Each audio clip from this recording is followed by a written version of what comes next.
Rencontre détaillée pour la délégation ministérielle conduite par le ministre Abdoulaye Diop à Moscou. La délégation malienne était hier face au ministre des Affaires étrangères de la Russie, Sergueï Lavrov. Le renforcement de la coopération militaire et politique sont entre autres sujets abordés au cours de cette rencontre. La journée mondiale des vétérinaires est célébrée ce samedi 21 mai à travers le monde. Les vétérinaires maliens ne sont pas en marge de cet important rappel. Ils étaient réunis ce matin pour faire le bilan des activités menées et de procéder à la mise en place d'un nouveau bureau. L'opérationnalisation de la région de Taoudéni avance à grande vitesse. Les populations se réjouissent de la réalisation des infrastructures de base. Elles saluent l'engagement des autorités de la transition pour ces acquis. Vous les entendrez dans ce journal.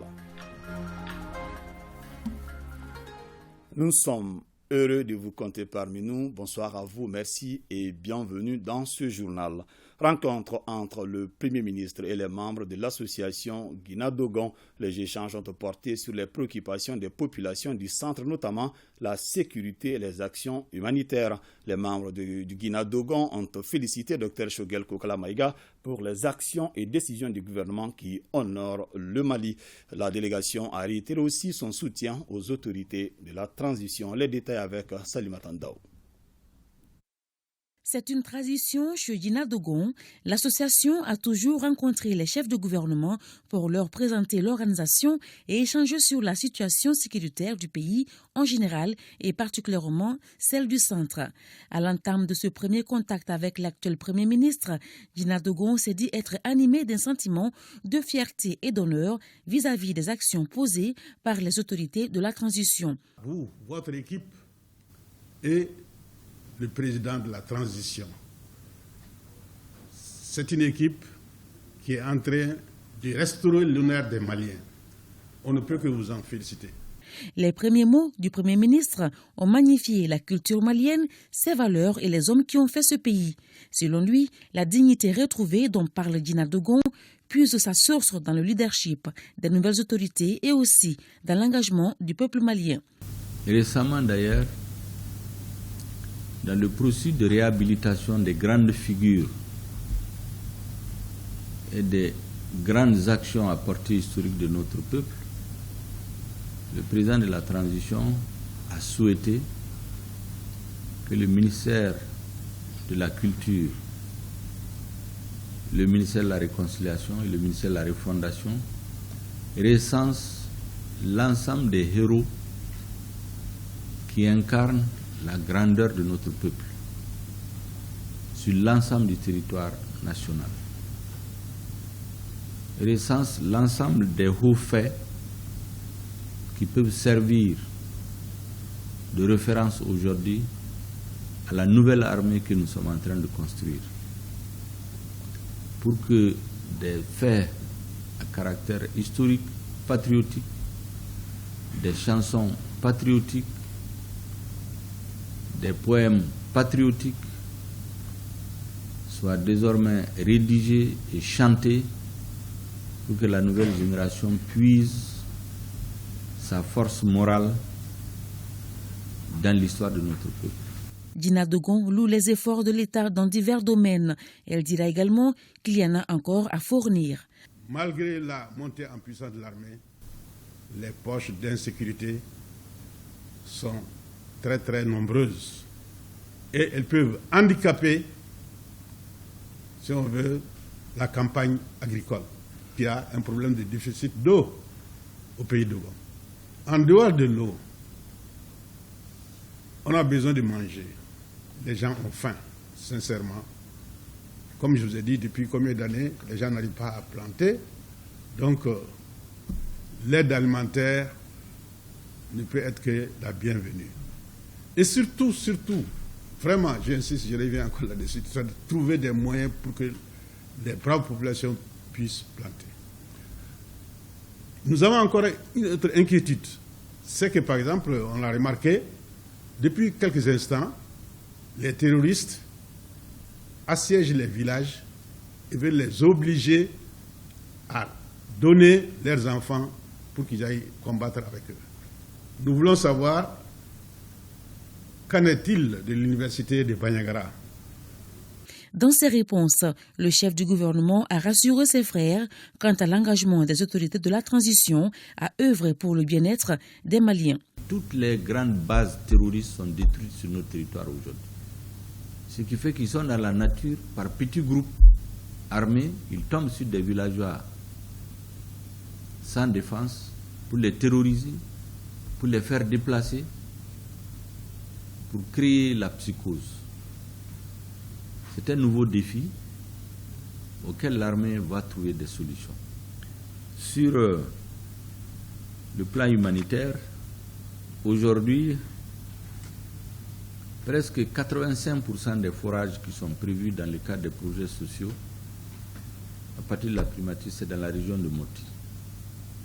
85% des forages. Il y en a dans toutes les régions, mais singulièrement, sur les mois à venir, nous allons concentrer notre énergie pour faire beaucoup de forages, en plus de ceux qui sont faits tous les jours.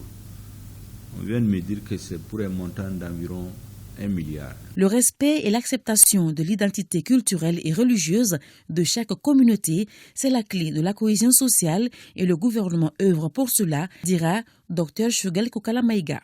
L'objectif du président de la transition, c'est la restauration de l'autorité de l'État sur l'ensemble du territoire national. C'est la restauration de l'intégrité territoriale de l'État malien. C'est le respect de la forme laïque et républicaine de notre État.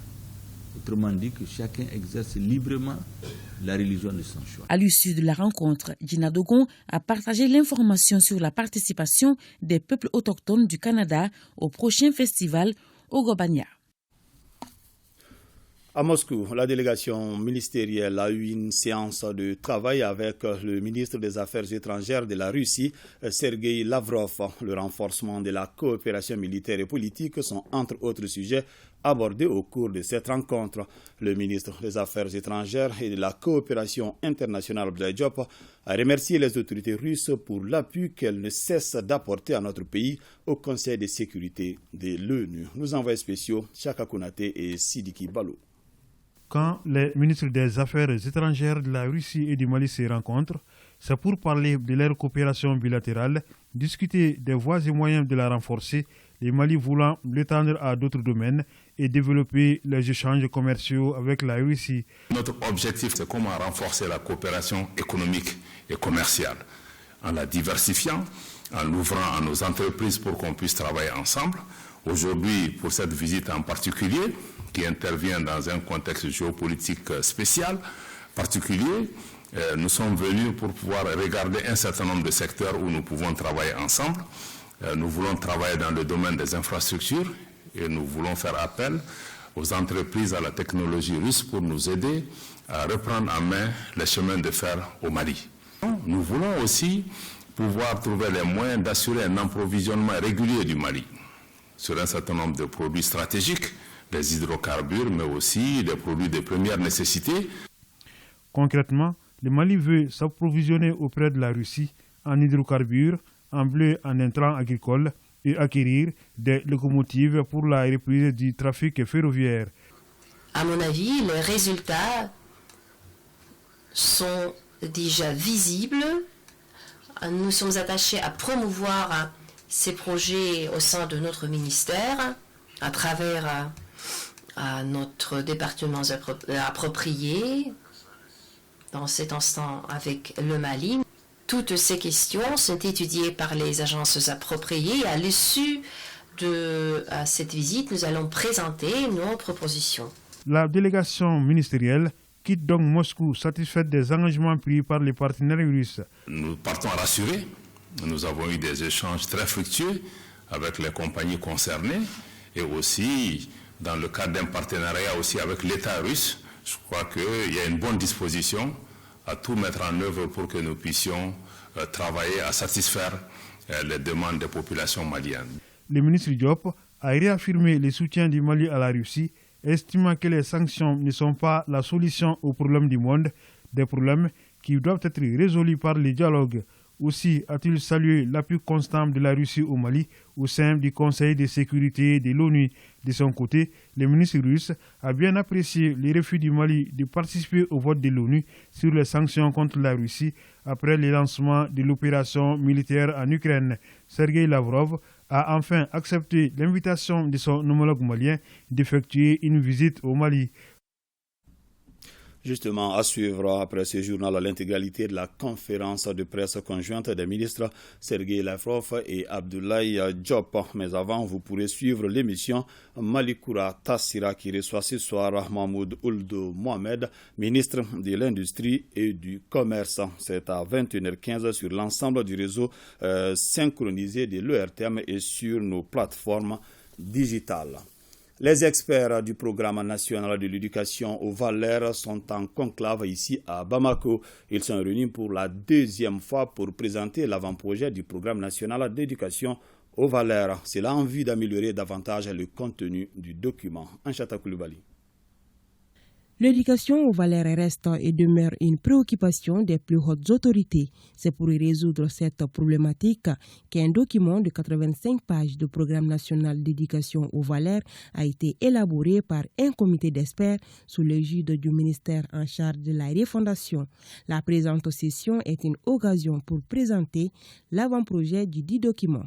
L'avant-projet se trouve encore au stade de la version brute, qui se limite au programme cadre. Autrement dit, le programme opérationnel non assorti du plan d'action. Le programme cadre amendé doit permettre au comité de pilotage de constituer des équipes mixtes composées des membres du comité d'experts et du comité d'orientation et de suivi qui pourront fonctionner comme des groupes de travail au sein des départements pour la proposition des plans sectoriels qui nécessairement se font avec l'ensemble des parties prenantes ici représentées dans le comité d'orientation et de suivi. Tous les ministres présents à la cérémonie remercient le comité d'experts pour la qualité du travail abattu en si peu de temps. Quelques observations ont été toutefois signalées afin de rendre plus consistant le document final. Le programme national d'éducation aux valeurs sera un processus laborieux certes, mais un précieux outil pour les générations présentes et futures, afin d'assurer le triomphe de nos valeurs, condition sine qua non du Malikoura dont nous rêvons. L'élaboration de ce document national d'éducation aux valeurs réaffirme une fois de plus la volonté des plus hautes autorités de la transition de faire de l'éducation aux valeurs un véritable levier de la refondation de l'État. La capacité des vétérinaires maliens à s'adapter aux perturbations internes et externes tous les jours et plus particulièrement dans les contextes sécuritaires et de refondation font d'eux de véritables acteurs du secteur de l'élevage au Mali. Ces propos sont du ministre délégué auprès du ministre du Développement rural chargé de l'élevage et de la pêche lors de l'Assemblée générale élective des vétérinaires du Mali et de la Journée mondiale des vétérinaires. Mamadou Fani. Célébrer le dernier samedi du mois d'avril de chaque année, la journée mondiale du vétérinaire est l'occasion de magnifier le travail du vétérinaire malien dans un contexte sécuritaire difficile. Le thème de cette année, qui est renforcer la résilience vétérinaire, montre à suffisance les défis auxquels la corporation est confrontée. Les docteurs vétérinaires souhaitent vivement la création de conditions idoines afin de pouvoir y contribuer à hauteur de nos ambitions pour le bonheur des éleveurs, le bien-être des consommateurs et la prospérité partagée au sein de la profession vétérinaire. La journée mondiale du vétérinaire est couplée cette année à l'Assemblée générale élective de l'association. À cet effet, la responsabilité du vétérinaire est cruciale, tant au niveau sanitaire qu'au niveau de l'assurance de la sécurité alimentaire. Cela exige de lui une formation solide, un peu perpétuel de réitération et un engagement personnel afin de relever les nombreux défis auxquels le pays fait face. À l'issue de cette rencontre, un bureau de large consensus sera élu pour présider aux destinées de l'association.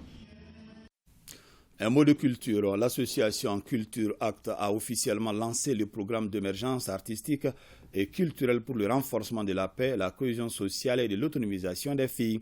La formation des jeunes artistes sur l'industrie culturelle et créative est au centre de ce programme. Mamoudou Dante. Initié par l'association Culture Act, le programme d'émergence artistique et culturelle vise à former les jeunes artistes à travers des modules axés sur la promotion de la culture pour la paix. Déjà, 6 jeunes artistes sont bénéficiaires de la phase pilote du programme qui a été officiellement lancé ce lundi. Ils sont pour la plupart sortant du conservatoire ou de l'INA. Un conteur, 2 artistes musiciens, un dramaturge, homme de théâtre aussi, et un peintre. Les bénéficiaires semi-directs sont la communauté. Nous allons réaliser un clip pour la paix. Nous allons faire voyager pour l'autonomisation de la fille une pièce de théâtre dans 2 établissements. Cette phase pilote durera 5 mois et elle est financée par le Fonds d'appui au moteur du changement du Royaume de Danemark à hauteur de 10 millions de francs CFA. Je me réjouis beaucoup qu'on a la possibilité, avec ce projet, d'être un partenaire pour les Maliens et les Maliennes qui font quelque chose pour la paix, pour la réconciliation, pour l'autonomisation des femmes à travers de la culture. La culture, c'est le socle. La culture malienne, surtout de par sa richesse et sa diversité, renferme tous les ingrédients nécessaires pour faire de notre pays un havre de paix. J'ai saisi l'occasion pour remercier le Royaume du Danemark pour l'appui qui a permis la réalisation de ce programme. Ce programme devra offrir aux jeunes artistes plusieurs opportunités de création culturelle en vue de valoriser la culture malienne sur le plan national et international. Partons à l'intérieur du pays. Démarrage à Goundam de la 2e édition de la semaine régionale tournante de la jeunesse, des sports, de l'artisanat et du tourisme. 4 jours durant, les jeunes des 5 cercles de la région de Tombouctou rivaliseront dans différentes disciplines sportives et artistiques. Le thème retenu est paix et cohésion sociale. Idrissa Goulou Sissoko. C'est parti pour la 2e édition de la semaine régionale tournante de la jeunesse, des sports, de l'artisanat et du tourisme à Goundam. Le coup d'envoi a été donné par le ministre de la Jeunesse, des Sports, chargé de l'instruction civique et de la construction citoyenne, Moussa Ag Ataer. Cette semaine vise à consolider la paix, le vivre ensemble, à réhabiliter les infrastructures sportives de la localité qui l'accueille et à soutenir l'artisanat. Les autorités locales se réjouissent de la tenue d'un tel événement qui permettra un brassage de la jeunesse de la région. La semaine culturelle a déjà reçu son contrat social avec la mobilisation de 400 jeunes que nous considérons comme des ambassadeurs de la paix pour véhiculer le thème de la semaine culture de la paix et de la cohésion sociale à travers les villes, villages et fractions de la région de Tombouctou. En contribuant à l'organisation de cette messe juvénile, les partenaires apportent ainsi leur pierre à la construction d'un Mali de paix et de cohésion sociale selon les représentants de l'UNICEF et de la MINUSMA. Le président du Conseil national des jeunes a salué les autorités de la transition pour leur soutien à la jeunesse. Cette activité s'inscrit bien dans les actions de consolidation de la paix et de la cohésion sociale des autorités de la transition. Cette 2e édition qui a la particularité d'être la première à être délocalisée, c'est-à-dire se tenir hors de la capitale régionale. Malgré plusieurs aéroports, nous voilà tous regroupés pour 5 jours. En compagnie des jeunes des 5 cercles de la région, autour du thème paix et cohésion sociale dans cette ville emblématique de Goundam, fondée au XIVe siècle et qui est le chef-lieu du cercle des Grands Lacs. En venant répondre à votre appel, nous avons voulu magnifier cette belle et heureuse initiative, celle d'organiser une semaine tournante dans les différents cercles de la région de Tombouctou, une semaine sportive et citoyenne de la jeunesse pour la consolidation de la paix et de la cohésion sociale dans la région. Une semaine pour impulser les activités de développement socio-économique et culturel de la région. Une semaine pour renforcer la communion entre des communautés meurtries et les drainer sur la voie de l'émergence et de la paix. En venant répondre à votre appel, nous avons voulu vous dire, chers jeunes de la région de Tombouctou et du cercle de Goundam, en particulier, que nous ressentons fortement votre besoin de revivre des instants d'émotion, de ferveur, d'allégresse, dans la cohésion sociale et le vivre ensemble, dans un esprit de brassage, de fraternité et de retrouvailles, tel que suscité par l'accord pour la paix et la réconciliation issu du processus d'Alger. La cérémonie a pris fin par le défilé des cercles de Diré, Niafunké, Gourmararousse, Tombouctou et Goundam. Notons que 4 jours durant, les milliers de jeunes s'affronteront en football, basket, athlétisme, chant, poésie et danse. La région de Koulikoro a bénéficié de plusieurs infrastructures hydrauliques dans le cadre des œuvres sociales du président de la transition. Les populations ont montré beaucoup d'enthousiasme lors de la réception de ces équipements qui améliorent leur quotidien. La mission conduite par la conseillère spéciale du chef de l'État a insisté sur l'entretien de ces équipements. Alucine Touré et Abou Kone étaient nos envoyés spéciaux à Koulikoro. Pampala, un village de 1200 habitants relevant du cercle de Kolokani, isolé des centres de décision, reçoit ce jour la délégation de la conseillère spéciale du chef de l'État. Et pour cause, le village attend l'inauguration du forage offert grâce au programme spécial du président de la transition. Outre Pampala, le jardin d'enfants Teria de Kolokani, le complexe scolaire de Karan, l'école primaire du village de Kouralé, dans la commune de Kalabankoro, le village d'enfants SOS de Sanankoroba, l'église de Koulouba en commune 3 du district de Bamako et la mosquée de Niamakoro ont également bénéficié de forages. Les bénéficiaires expriment leur reconnaissance à leurs bienfaiteurs tout en promettant de prendre soin de ces équipements. Je voudrais ainsi remercier son Excellence colonel Assimi Goïta à travers votre délégation pour l'honneur qu'il vient de faire à l'ensemble des populations du cercle de Kolokani en acceptant d'offrir en un temps record et contre toute attente un fourrage équipé de châteaux d'eau au tout petit du jardin d'enfants Teria de Kolokani en particulier et à toute la population du village de Kolokani. L'Église évangélique protestante a le plaisir de témoigner sa réelle reconnaissance au président de la transition, son Excellence le colonel Assimi Goïta. Désormais, l'église de Koulouba a de l'eau potable. Comme vous le savez, l'eau c'est la vie. Nous retenons dans l'acte l'amour et pour tous les Maliens. Et nous terminons par des remerciements et disons que Dieu vous bénisse. L'événement qui nous réunit cet après-midi s'inscrit dans ce cadre précis, avec comme objectif primordial pour le généreux donateur l'amélioration du cadre de vie des populations, surtout les femmes et les enfants. C'est le moins que l'on puisse espérer de ceux qui, pour la plupart, avaient de réelles difficultés d'accès à l'eau potable et aux conditions minimales d'hygiène et de santé.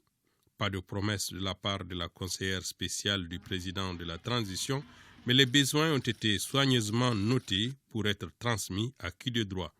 Quant au bilan de la mission, il a été jugé satisfaisant. Pour cette sortie, on a inauguré 33 forages dans les divers endroits, dans les hôpitaux, dans les centres de santé, dans les écoles, dans des mosquées, pour la communauté. Et pour dire que c'est quelque chose qui est là, qui va continuer. Il y a une programmation qui est faite de Kaï à Kidal. Donc ceux qui n'ont pas encore vu leur forage, c'est en route, ça va venir, mais chaque chose en son temps. Pour dire que le président de la transition, le colonel Assimi Goïta, n'a oublié aucun Malien pour ses œuvres sociales. D'autres réalisations ont déjà été faites dans plusieurs autres régions et localités du pays. Les prospections se poursuivent pour diriger les actions vers ceux qui en ont le plus besoin. Conférence de presse de la Centrale démocratique des travailleurs du Mali, CDTM, dans le cadre de la journée commémorative du 1er mai, fête des travailleurs. Occasion pour la CDTM de faire état des 47 points soumis au gouvernement. Valentin Roger Diallo. Au cours de cette conférence de presse commémorant la fête des travailleurs, la CDTM, Centrale démocratique des travailleurs du Mali, demande à l'État la mise en œuvre des acquis sociaux des engagements. Acquis sociaux qui ont été obtenus autour du cahier de doléances du 21 décembre 2020 entre le gouvernement de transition, le Conseil national du patronat du Mali et la CDTM. Au terme des discussions sur les 47 points du cahier de doléances, la commission des négociations a relevé 36 points d'accord, 2 points d'accord partiel, 2 points retirés et 7 points de désaccord. Des commissions de mise en œuvre de différents accords devaient voir le jour un mois après la signature officielle du procès verbal, mais hélas. De son côté, le ministère du Travail, de la fonction publique et du dialogue social donne l'assurance que les dispositions seront prises pour résoudre les autres points du cahier de doléances. Pour ce qui concerne les travaux des commissions, en tout cas, ce mois-ci ou au plus tard, les mois de juin, les travaux vont reprendre. Déjà, 9 points sont éteints. C'est pour faire comprendre que le gouvernement a déjà commencé. Le gouvernement est dans la disposition de tout exécuter. En outre, la CDTM demande l'équité dans la représentativité des centrales syndicales dans les organes de gestion de l'État. Au carrefour des jeunes de Bamako, la Confédération malienne du travail vient de procéder à sa rentrée syndicale en présence de 7 nouveaux syndicats affiliés. Le bureau exécutif réaffirme son soutien aux femmes et tient à l'équité dans le traitement, la justice et la transparence dans le travail. Fadimba Keita. Appuyer les autorités de la transition et les femmes dans leur élan de refondation, tel est l'engagement pris par la Confédération malienne du travail CMT lors de sa rentrée syndicale. La CMT rappelle que le syndicalisme, c'est non seulement la défense des intérêts des travailleurs, mais aussi de ceux des services et entreprises. Il faudrait d'abord faire le syndicalisme de façon normale. Parce qu'aujourd'hui, dans la défense des travailleurs, il y a assez de favoritisme. Il faudrait que les syndicats soient beaucoup plus conséquents. Et défendre les travailleurs et défendre les entreprises sans lesquelles il n'y a pas les travailleurs. Parce que l'un n'existant pas sans l'autre, il faudrait que les syndicats tiennent à défendre l'ensemble du monde du travail. Le ministre du Travail, de la fonction publique et du dialogue social me charge de vous transmettre ces chaleureuses salutations pour le rôle combien important des syndicats dans la paix sociale de notre pays, mise en difficulté par des sanctions injustes, injustifiées et inhumaines. Et vous dire combien son attente est grande pour le rôle que doivent jouer les syndicats dans l'atteinte des objectifs de la transition pour un Mali de demain, un et indivisible, debout dans le concert des nations. 7 nouveaux syndicats affiliés à la centrale se disent résolument engagés à défendre leurs idéaux et à donner un nouveau visage au syndicalisme malien. Direction Mopti, où le premier responsable de la direction de l'information des relations publiques des armées d'IRPA est en visite. Il vient de rencontrer les cadres de la région. Objectif, renforcer la communication entre les femmes et la population. Idrissa Keita.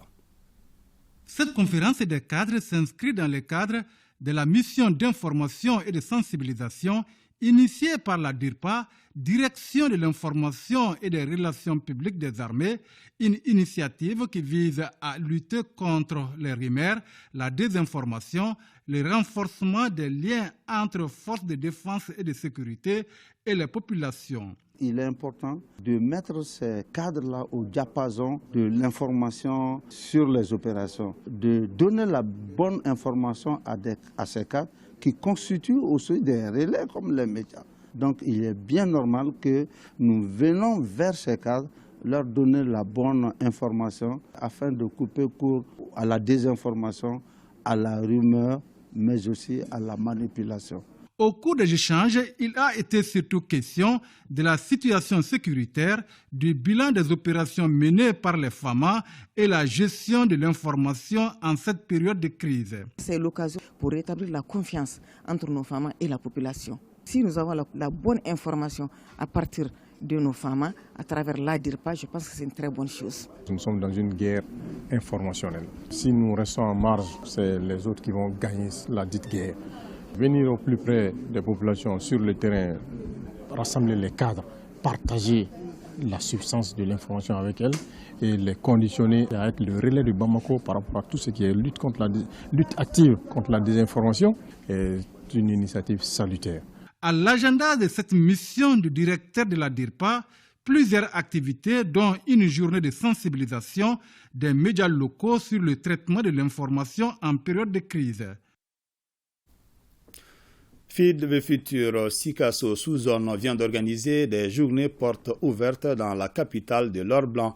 Objectif, renforcer les liens entre les acteurs des marchés, favoriser l'accès aux intrants et équipements agricoles de qualité pour les petits exploitants ainsi que les agro-transformateurs. Brima Koni. Les postulantes au concours culinaire de transformation des produits au nombre de 13 ont été toutes primées à la fin des journées portes ouvertes de FIDV Future Suguiriwa. De façon sélective, les 3 premières ont eu les gros lots pour avoir bien rempli les critères relatifs à la qualité, la diversification, la composition des produits, les bonnes pratiques d'hygiène, la technologie et les emballages. Il s'agit de Mariam Diarra de Diamant Production qui a reçu un séchoir à gaz, Fatmata Diallo qui s'est réjoui d'un moulin et Ami Bagayogo qui s'est contenté d'un réfrigérateur. FIDV Future Suguiriwa est une activité financée par USAID et mise en œuvre par Malimark, Hélène Keller International et CNFA, entendez-la par cultiver de nouvelles frontières en agriculture. Conscient du fait que la performance économique des acteurs passe par l'adoption des nouvelles technologies, FIDV Future Suguiriwa et ses partenaires ont initié cet espace en vue de renforcer les liens entre les acteurs du marché, favoriser l'accès aux intrants et équipements agricoles de qualité pour les petits exploitants et les agroalimentaires. L'objectif des journées portes ouvertes est de créer des opportunités d'affaires, toutes choses qui permettront d'améliorer les revenus des acteurs de marché à travers une exposition vente d'intrants, de technologies ou de produits de l'une des chaînes de valeur encadrées par Suguiriwa. Notre pays traverse actuellement une situation difficile, fragilisant les marchés et les échanges commerciaux. Pour cela, cette journée porte ouverte constitue une opportunité de résilience à renforcer et à perpétuer à travers une synergie d'action entre les acteurs des marchés, les partenaires et les autorités locales. Perçu comme un espace du donner et du recevoir ou encore de partenariat gagnant-gagnant, les journées portes ouvertes sont organisées en collaboration avec Sénéirwa sous-zone Sikasso ainsi que les chambres d'agriculture, de commerce et de métiers des régions de Sikasso, Koutiala et Bougouni.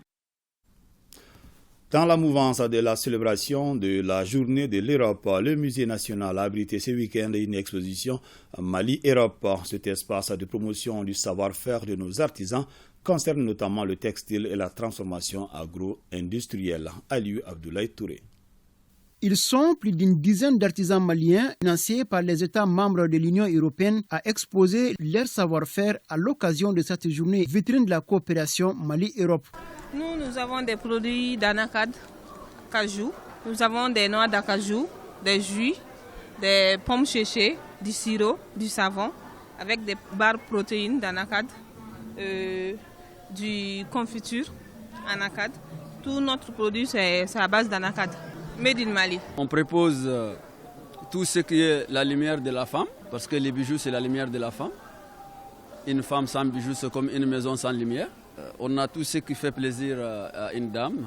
Cette journée vitrine de la coopération Mali-Europe est également une opportunité pour savoir davantage sur les actions de la délégation de l'Union européenne au Mali dans le domaine de la culture en général et le secteur de l'artisanat en particulier. Il s'agit de 11 projets maliens qui sont soutenus par l'Union européenne et ou par des États membres qui sont ici autour de moi. Nous avons voulu montrer à l'occasion de la fête de l'Europe un exemple de ce qu'on peut faire en travaillant avec le secteur privé, avec des coopératives et aussi avec l'appui de l'État. Et je crois que c'est une réussite. Nous soutenons le Mali. Nous comptons continuer à travailler avec le peuple malien, avec des projets de production agricole, développement rural, mais aussi beaucoup de formation des jeunes, formation des femmes, à Gao, à Kidal, mais aussi à Ségou, à Sikasso, peut-être bientôt à Bamako. La visite des stands et la prestation des marionnettes ont été, entre autres temps forts, de cette activité qui vise à renforcer davantage les liens de coopération entre le Mali et l'Europe. Construire un avenir partagé pour toute la vie, c'est le thème de la Journée internationale de la diversité biologique, édition 2022. L'événement sera célébré demain dimanche 22 mai. Le but de cette journée est de permettre aux populations de mieux cerner les questions relatives à la biodiversité. Notre reporter Agibou Koulibaly décrypte le message du ministre de l'Environnement, de l'Assainissement et du Développement durable. Construire un avenir partagé pour toute la vie. Ce slogan est orienté vers l'action. Il s'inscrit dans le contexte de la décennie des Nations Unies 2021-2030 pour la restauration des écosystèmes. Ce slogan signifie également que la biodiversité est la réponse à plusieurs défis de développement durable, comme en témoigne le rapport d'évaluation de la mise en œuvre de la biodiversité dans notre pays. À ce titre, le 6e rapport d'évaluation de la mise en œuvre de la biodiversité a permis de confirmer les efforts du gouvernement du Mali dans la conservation, l'utilisation durable de ces éléments constitutifs et le partage juste et équitable des avantages découlant de l'utilisation des ressources. Environ 1,7 million d'espèces animales sont répertoriées dans le monde. Et chaque année, de nouvelles espèces sont identifiées. Malheureusement, de nombreuses espèces disparaissent également, souvent à cause des actions irresponsables de la société humaine. Autant dire que la mobilisation de tous est plus que jamais nécessaire. L'année 2022 est une année cruciale pour la biodiversité et les urgences climatiques, dont la sonnette d'alarme a été tirée par la communauté scientifique. Il est évident que la nature constitue une solution efficace aux problématiques actuelles liées au climat, à la santé, à la sécurité alimentaire et hydrique et aux moyens de subsistance durable. L'année 2022 marque le 29e anniversaire de l'entrée en vigueur de la Convention sur la diversité biologique. Il est donc urgent d'agir vite. C'est l'occasion pour moi d'inviter les communautés pour leur implication efficace à la gestion de la biodiversité au Mali, surtout en cette période d'insécurité où bon nombre des espèces de flore et de faune sauvage font l'objet de multiples agressions. Ne pas agir, c'est faillir à l'humanité. Entrée en vigueur en 1993, la Convention sur la diversité biologique a été ratifiée jusqu'à présent par 196 États. Le Mali l'a ratifiée et adoptée en 1995. Fin de la 5e édition de la conférence des parties de la Convention des Nations Unies sur la désertification et la sécheresse COP15. Il s'agissait à travers cette rencontre tenue à Abidjan, en Côte d'Ivoire, de proposer des solutions pour faire face à la dégradation accrue des terres. Mohamed Kantao. Les rideaux sont tombés sur la 15e édition de la conférence des parties de la Convention des Nations Unies sur la sécheresse et la désertification COP15. L'événement a regroupé ici à Abidjan 5000 délégués, dont 700 journalistes et 1000 experts en environnement venus de 197 pays à travers le monde. Nos attentes ne pourront être comblées effectivement lorsque nous sentirons une amélioration des conditions dans le Sahel, dans les pays qui sont de plus en plus gagnés par l'avancée du désert, par la dégradation des terres. Comme vous le savez, une chose est de se retrouver pour des négociations, pour des discussions.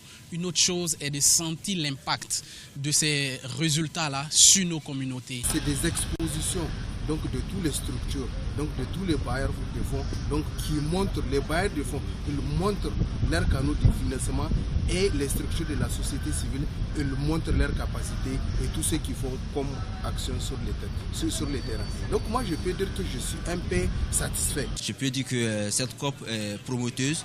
Nous ne pouvons que interpeller les décideurs de traduire leur volonté politique en actions concrètes. Nos attentes ont été complètes, d'autant plus que nous sommes à la COP. La COP même est dédiée à la Grande Muraille Verte, raison pour laquelle cette journée a été consacrée Journée Grande Muraille Verte. Donc tous les partenaires techniques sont là, les chercheurs, on a eu à débattre sur les problèmes environnementaux et aussi une possibilité aussi de soumettre nos projets structurants aux bailleurs de fonds. À présent, nous allons partir pour l'opérationnalisation de la région de Taoudéni qui avance à grande vitesse. Pour preuve, beaucoup d'édifices publics sont en cours de réalisation, d'autres sont terminés. Ces efforts du gouvernement sont salués par les populations de la région. Elles se disent rassurées de l'engagement des plus hautes autorités de la transition. Chirfou Moulay. La région de Taoudéni change de visage tous les jours grâce aux nombreux chantiers engagés par le gouvernement. Des investissements massifs sont visibles dans presque tous les domaines de développement. Les travaux de construction des résidences du gouverneur et la préfecture sont déjà achevés. Un financement de l'État pour près d'1 milliard de francs CFA, d'où la satisfaction des autorités régionales. Je remercie le gouvernement de cet effort qu'il a fourni pour la région de Taoudéni. Le gouvernement a fait des grands bâtiments pour les préfectures, les logements des gouverneurs et aussi les CESCOM, il y a des écoles, il y a des centres de formation, il y a des magasins, il y a beaucoup de choses qui ont été faites maintenant. Vraiment, on peut que remercier les autorités. Les travaux, ils ont coûté à l'État malien environ 1 milliard francs CFA.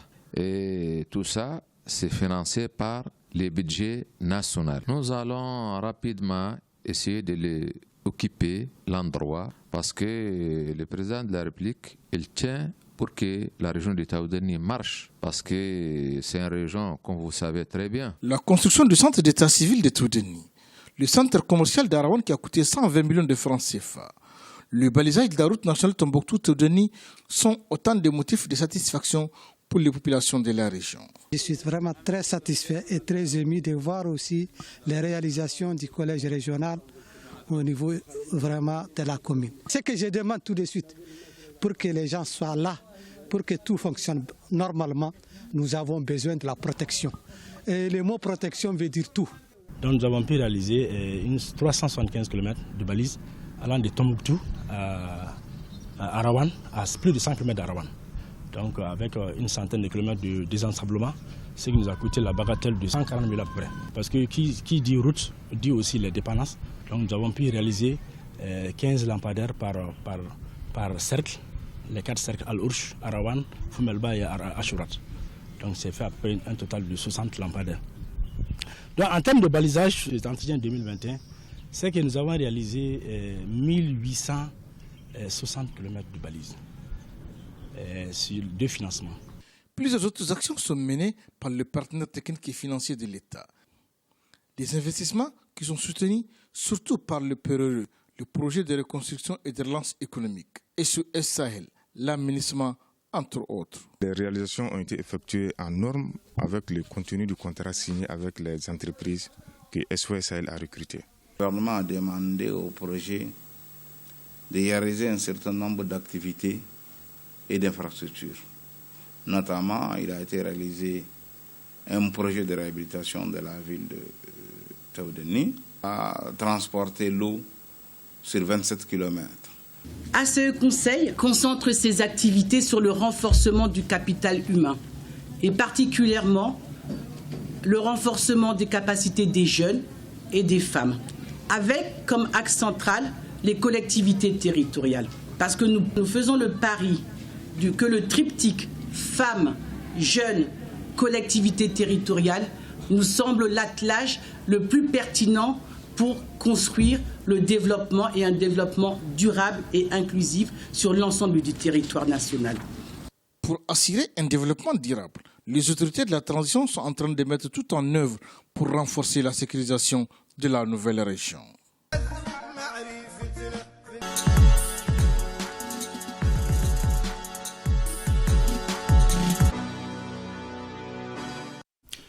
Week-end sport, c'est avec vous, Abdul Karim Kaba. Bonsoir. Bonsoir, Foutini Tunkara, et bonsoir tout le monde. C'est Week-end sport. Nous allons commencer avec, bien sûr, le championnat national, la 25e journée qui se poursuit aujourd'hui. Eh bien, cet après-midi, il y a eu 2 rencontres, notamment ici à Bamako. La Somme qui a été battue par l'AS Black Star par 1-0. L'USBO chute à domicile face à l'US Kita 0-2. La journée se poursuivra demain avec 3 matchs, notamment 11 créateurs à AS Police. À Sikasso, l'AS Douane reçoit les CS du Goulovla. À Bravouli, l'AS Bagardian jouera contre le Stade Malien de Bamako.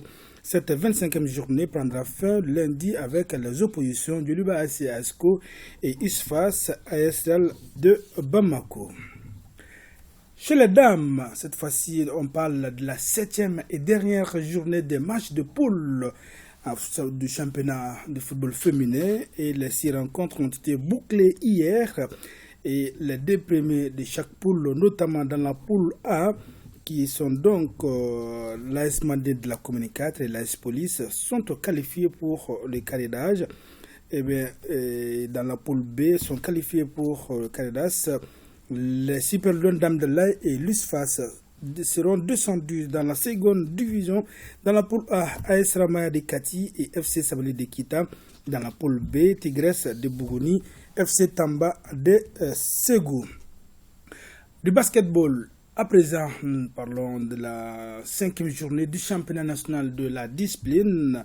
La 5e journée s'est jouée dans la salle Salamato Maïga.